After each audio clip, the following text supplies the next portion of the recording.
The next question is, what specific skills or areas of expertise do you see bioenergy employers really looking for? That's a good question for Eileen. um, so I would say I can give you what I think the answer is, and then Eileen can correct me because she'll know much better than I will.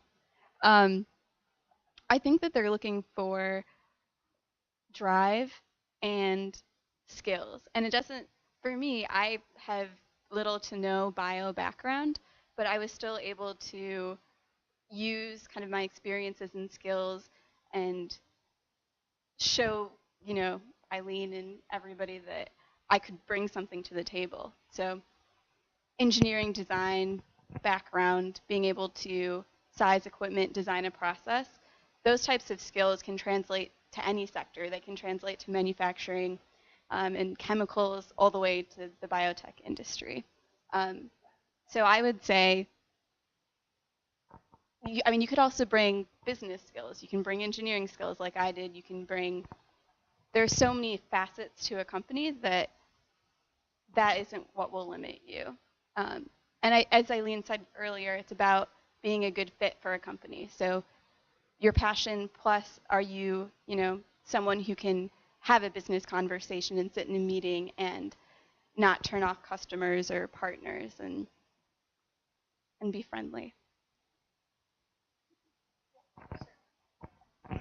I think some of what we always look for is, we have the basic, what we call basic qualifications. So it says like 2 years of experience, bachelor's or master's in chemical engineering.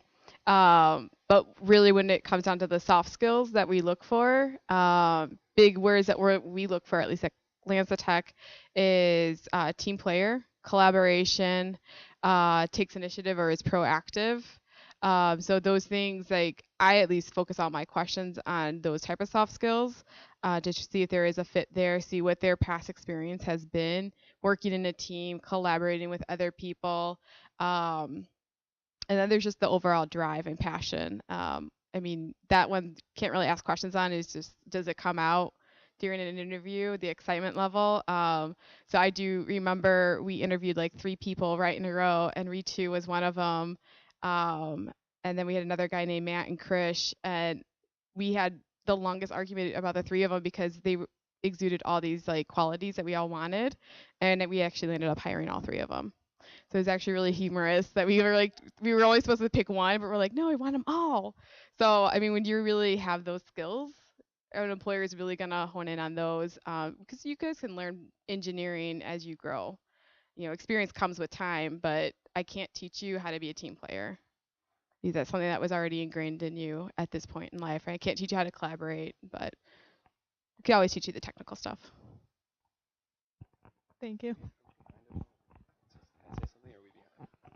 So I think also learn how to, or learn the vocabulary of your profession and learn how to translate that to people who don't necessarily understand what you studied.